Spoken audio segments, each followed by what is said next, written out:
दावोसमधून आल्यानंतर पहिल्यांदाच रत्नागिरीमध्ये येत आहे. स्वागत केलं गेलंय. एक आहे की उद्योगमंत्री म्हणून जे सामंजस्य करार झाले ते साधारणपणे न भूतो असे आहेत, असे तिथल्या कार्यकर्त्यांची देखील भावना आहे. आकडेवारी देखील तसं सांगते. प्रतिक्रिया काय आहे आणि त्यानंतर मग राजकीय प्रश्न होते. यातील एक महत्त्वाची बाब अशी आहे की गेले 3 वर्ष सलग राज्याचा उद्योगमंत्री म्हणून याच मतदारसंघानं मला निवडून दिलं. त्याच्यामुळेच मी दावोसला जाऊ शकलो. त्याच्यामुळं सर्वप्रथम मी या मतदारसंघातल्या सगळ्या मतदारांना मनापासून धन्यवाद देतो.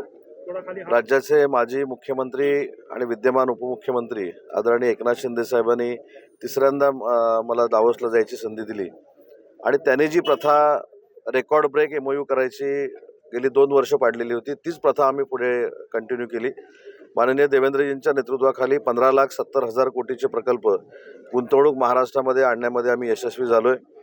आणि याच्यातला विशेष आनंद असा आहे की निवडणुकीच्या अगोदर जे 2 प्रकल्प मी सांगितले होते, एक धीरूभाई अंबानी डिफेन्स क्लस्टर आणि VIT सेमीकंडक्टर, या दोन्ही मिळून 40,000 कोटीचे रत्नागिरीसाठी MOU देखील दावोसमध्ये झाले. याच्यातनं हजारो मुलामुलींना रोजगार रत्नागिरीच्या मिळणार आहे आणि 15,70,000 कोटीचे MOU झाले, त्याचा आनंद नक्कीच आहे. परंतु रत्नागिरीकरांना दिलेला शब्द पूर्ण देखील करू शकलो, याचं देखील समाधान आहे. सर, राजकारणात कोकणातले एक मोठे उलथापालथ होते. म्हणजे ज्या वेळेला तुम्ही एकनाथ शिंदेची साथ धरली तेव्हा तुमची टीका टिप्पणी झाली. लोकसभा आणि विधानसभा निवडणुकीमध्ये तुम्ही आकडेवारीवरून हे दाखवून दिलं की तुमचा निर्णय योग्य होता. पण आता मात्र तुम्ही आणखीन एक धक्का देताय, तो म्हणजे मोठ्या प्रमाणात पक्षप्रवेश आज रत्नागिरीमध्ये होत आहेत.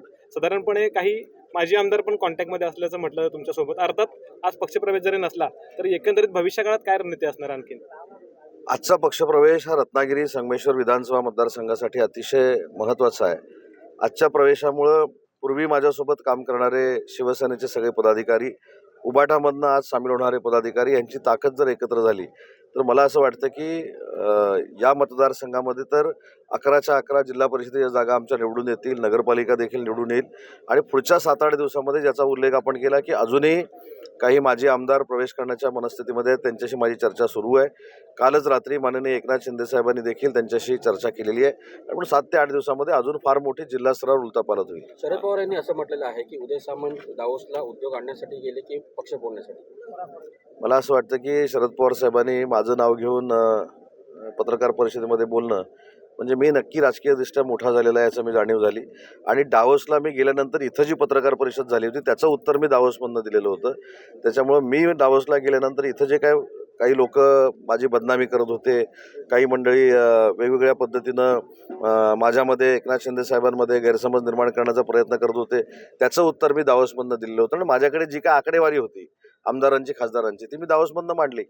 सर, संजय राऊत असं म्हणाले आज की महाराष्ट्राला लवकरच तिसरा उपमुख्यमंत्री मिळेल म्हणून असा दावा त्यांनी केलेला आहे. कदाचित ते येणार असतील शिंदे साहेबांबरोबर. पण सर, भविष्य अमित शहा आणि एकनाथ शिंदे यांच्यात ऑपरेशन टायगर बद्दल चर्चा होती. आता ऑपरेशन टायगर म्हणा किंवा ऑपरेशन शिवधनुष्य म्हणा, मला असं वाटतं की स्वतःहून ही लोक आता शिंदेसाहेबांचं नेतृत्व स्वीकारायला लागलेली आहेत. त्याचं मूर्तिमंत उदाहरण म्हणजे रत्नागिरी जिल्ह्यामध्ये होणारे पक्षप्रवेश आहेत. आणि आज तुम्हाला हा पक्षप्रवेश जरी दिसला असला तरी लांजा राजापूर मतदारसंघामधले देखील उभाटाचे सगळे पदाधिकारी तिथले विद्यमान आमदार किरण भैया सामंतांच्या नेतृत्वाखाली एकनाथ शिंदे साहेबांच्या शिवसेना पक्षामध्ये आले. मी जबाबदारीनं सांगतो की मंडणगड, दापोली, खेड, चिपळूण, गुहागर, संगमेश्वर, रत्नागिरी, लांजा, राजापूर या सगळ्या तालुक्यातल्या उभाटाचे पदाधिकारी आता टप्प्याटप्प्यानं शिवसेनेमध्ये येतील. कारण त्यांना ऑपरेशनची आवश्यकता नाही. त्यांना जाणीव झाली की उदय सामंतनं घेतलेला जिल्ह्यातला निर्णय हा योग्य होता आणि खरी वंदनीय बाळासाहेबांची शिवसेना ही 100% एकनाथ शिंदेसाहेब चालवतात, त्यांच्या नेतृत्वाखाली चालते.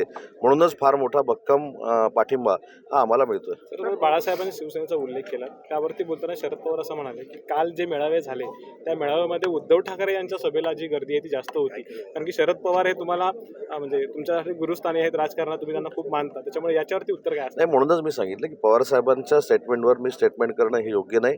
परंतु साहेबांना हे उद्धवजींचा मॉरल वाढवण्यासाठी सांगावंच लागेल की गर्दी त्या ठिकाणी होती. परंतु विधानसभेच्या निवडणुकीनंतर आमदारांची गर्दी कुठं झालेली आहे हे महत्त्वाचं आहे.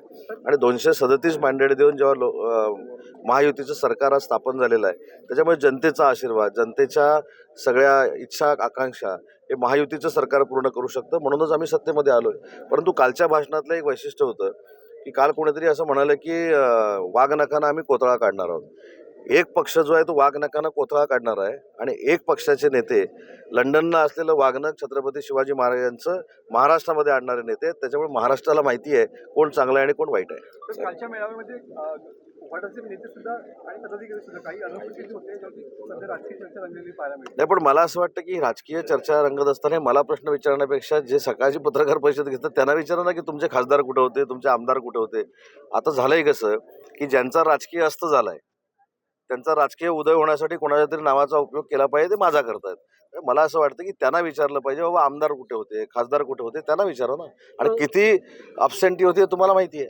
पण सर ते तुमच्या कॉन्टॅक्टमध्ये आहेत का काही पदाधिकारी जे आता सगळ्याच गोष्टी सांगायच्या नसतात. मी जे आता सध्या वास्तव आहे ते तुम्हाला मी सांगितलं. 10 ते 12 माजी आमदार येत्या दीड महिन्यामध्ये माननीय एकनाथ शिंदे साहेबांच्या नेतृत्वाखाली काम करायला सुरुवात करतील. खासदारकीचे लढलेले उमेदवार हे देखील साहेबांबरोबर येतील. त्यामुळे फार मोठं परिवर्तन होणार आहे आणि शिवसेना ही कुठच्याही परिस्थितीमध्ये 80पैकी 60 जागा घेऊन महाराष्ट्रामध्ये सत्तेवर आलेली आहे. माननीय देवेंद्रजींच्या नेतृत्वाखाली आम्ही काम करतोय. आणि काल देखील मी सांगितलं की 97पैकी 20 आणि 80पैकी 60 हे जर आपण कॅल्क्युलेशन काढलं तर आमचा स्ट्राईक रेट हा 80% आहे आणि त्यांचा स्ट्राईक रेट 17% आहे. तो 25पर्यंत न्यावा, त्याच्यासाठी काहीतरी करावं ना. उगाच सकाळी उठल्यापासून आमच्यावर टीका करायची, शिंदेसाहेबांना बदनाम करायचं, त्यांच्यावर टीका करायची, भरत शेठ गोगावलेंना पालकमंत्री मिळालं नाही म्हणून त्यांच्या बाबतीत काहीतरी बोलायचं. आणि ज्या लोकांनी कोविडमध्ये खिचडीमध्ये भ्रष्टाचार केलेला आहे, त्या हॉस्पिटलमध्ये भ्रष्टाचार केलेला आहे, त्यांनी आम्हाला काय शिकवावं. तर माझी विनंती आहे, राजकारणासाठी राजकारण म्हणून एखाद्याला बदनाम करण्यापेक्षा जी वस्तुस्थिती आहे त्याचं आत्मचिंतन काही लोकांनी करणं गरजेचं आहे. कोकणातले काही आकडेवारी आहे का माजी आमदार हिंदुत्व खासदार सोडलेले नाही आणि माफी मी मागितलेली नाही तर वाजपेयी आणि अडवाणींनी मागितली होती 92-93च्या दंगलीनंतर.